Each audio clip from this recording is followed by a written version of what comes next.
celebrar porque en nuestro país no hace mucho existe la ley de galgos, una iniciativa que surgió de muchas protectoras de animales, como ellos Proyecto Galgo Argentina y otras que también intervinieron, que lograron esta ley que fue muy controversial en su momento para que se prohibía cualquier tipo de eh, de correr, ¿no? de los animales, la ley de galgos, para proteger no solamente a la raza de galgos, ¿no? A todas las razas en general, para que no se haya ningún tipo de negocio que se generaba con respecto a esto. Así que hoy es el Día del Animal.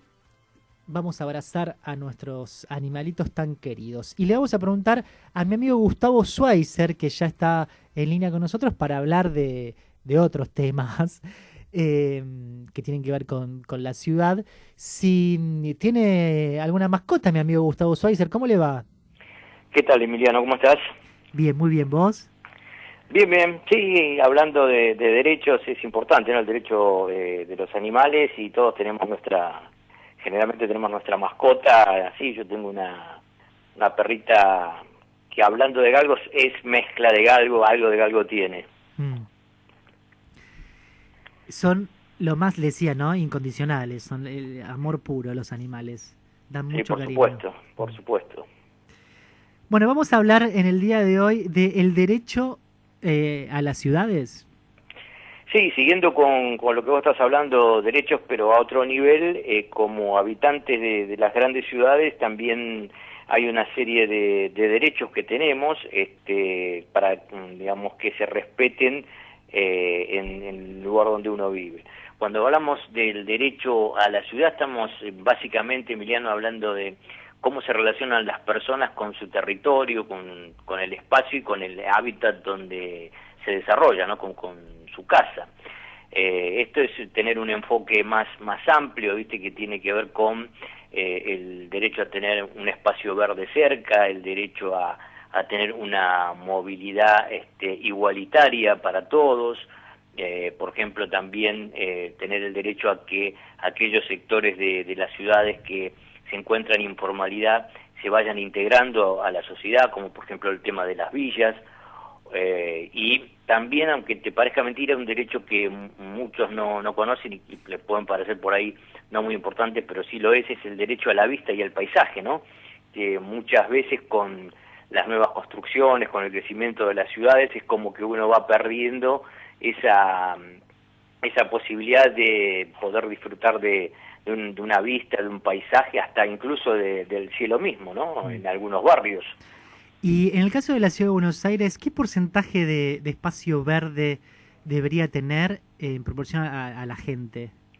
Mira, en líneas generales, la Organización Mundial de la Salud habla de 10 metros cuadrados por habitante como mínimo, y en nuestra ciudad estamos muy lejos de eso, no llegamos ni a los 6, con lo cual el déficit es importante, ¿no?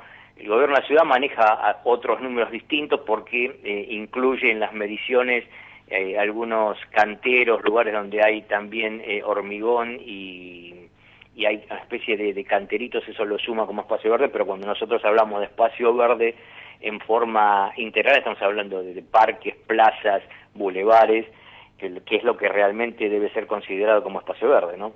Por dar un ejemplo, sí, lo que es todo los bosques de Palermo, por ejemplo. Claro, los bosques de Palermo es el caso típico, ¿no? La ciudad, cuando inauguró el Paseo del Bajo, decía que era una incorporación de espacios verdes, cuando en realidad hay mucho hormigón y los sectores verdes son pocos, digamos, ¿no? O sea, por eso digo, hay un concepto amplio y no restringido. Lo que siempre nos referimos nosotros con el tema que ver de la salud y el ambiente son los grandes espacios verdes, ¿no? Las plazas, los parques y los grandes bulevares. Pues sabés que hace un tiempo se habló de algún proyecto de huertas orgánicas en la Ciudad de Buenos Aires. Que grandes ciudades del mundo lo tienen esto, ¿no? Sí, bueno, acá hay casos, hay muchas huertas orgánicas, generalmente surgidas por ONGs o grupos de vecinos que las fueron llevando a cabo, a veces apoyados por el INTA, que les da los elementos para poder desarrollarlas. Y en algunos barrios hay incluso se han hecho mini huertas en las veredas en algunos barrios, y el gobierno de la ciudad no estaba muy a favor de eso, y había habido algunas tensiones o conflictos en algunos barrios, ¿no? Sobre todo del norte de nuestra ciudad. Pero el fin de la huerta orgánica es que los vecinos puedan acceder a ellas. Sí, el fin de la huerta orgánica es múltiple, ¿no? Por un lado, es tomar esta conciencia de la importancia de lo ambiental, ¿no? Después también, bueno, la producción de alimentos en épocas de crisis, que ayudan a abaratar costos, y también para una tarea de realización colectiva, ¿no? Que siempre es bueno esto para incentivar los vínculos de los propios vecinos, ¿no? ¿Y qué otros derechos tiene hoy el ciudadano? Mira, o la ciudad, ¿no? Cuando hoy hablábamos, mira, te voy a dar un caso muy concreto, Emi, y que está muy presente en todos los medios, que es este proyecto que tenía el gobierno de la ciudad de la venta de Costa Salguero para hacer un desarrollo. Sí. Nos metimos en un tema ahí polémico. Así es. Este es un típico caso de lo que es de esto que veníamos hablando del derecho a la ciudad. Hubo muchas organizaciones de vecinos y grupos colectivos. Recuerdo bien un grupo de colectivo de más de 300 arquitectas que, encabezadas por Bárbara Rosen, que es de la Defensoría del Pueblo de la ciudad, proponen una alternativa a este proyecto del Ejecutivo, que es hacer una plaza pública, con esta idea de que los lugares verdes tienen que ser públicos, ¿no? Porque hace que se igualen todos los habitantes, que cualquiera pueda tener acceso. Porque cuando vos o pones una reja o tenés que pagar una entrada, ya terminás con el concepto de igualdad, porque no todos van a poder acceder al mismo. Se está hablando, Gustavo, que en estas nuevas restricciones de que podrían volverse a cerrar las plazas. Ya se cerraron en plena pandemia el año pasado.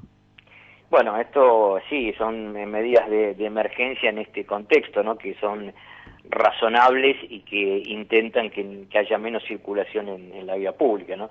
Pero fuera de este marco de emergencia y de excepcionalidad, los espacios públicos no debieran estar cerrados, digamos, ¿no?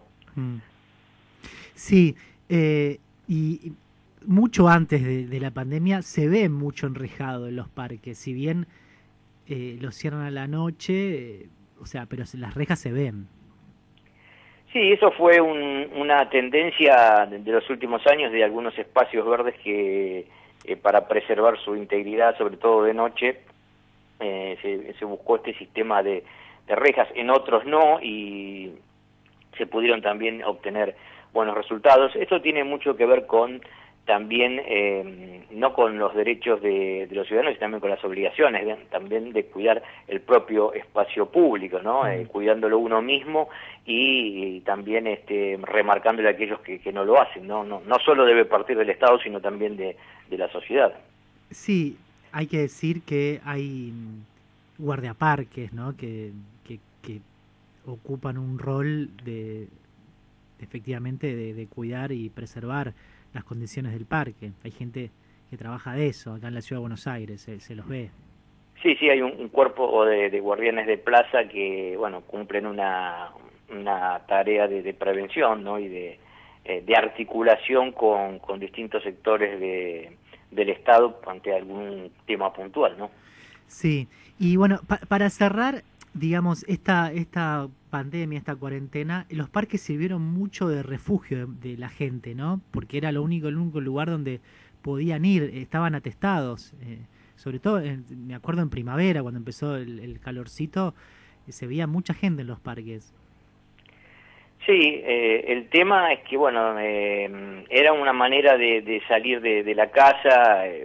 Al principio era con cuidado, no sé si recordarás que sí. Había había protocolos también, ¿no? Que de Pero bueno, los determinados horarios, determinados decían días. que era el medio menos de menos contagio, ¿no? Caminar por el parque. Claro, ahora la cosa es más compleja porque los deportes colectivos al aire libre ahora sí que no están aconsejados y se van a poner más restricciones en este sentido, ¿no? Porque estamos en la segunda ola que parece que es mucho más virulenta que la primera. Bueno, Gus, te mando un abrazo grande, gracias, como siempre. Un abrazo grande de mí y hasta la semana próxima. Dale, abrazo grande. Gustavo Schweizer pasó por piloto automático. Él es especialista en el tema ciudades, en medio ambiente, en urbanismo. Tiene su página web que es Urbanos en la Red. 37 minutos pasaron de las 5 de la tarde. Bajó un poquito la temperatura, 23 grados en la ciudad de Buenos Aires.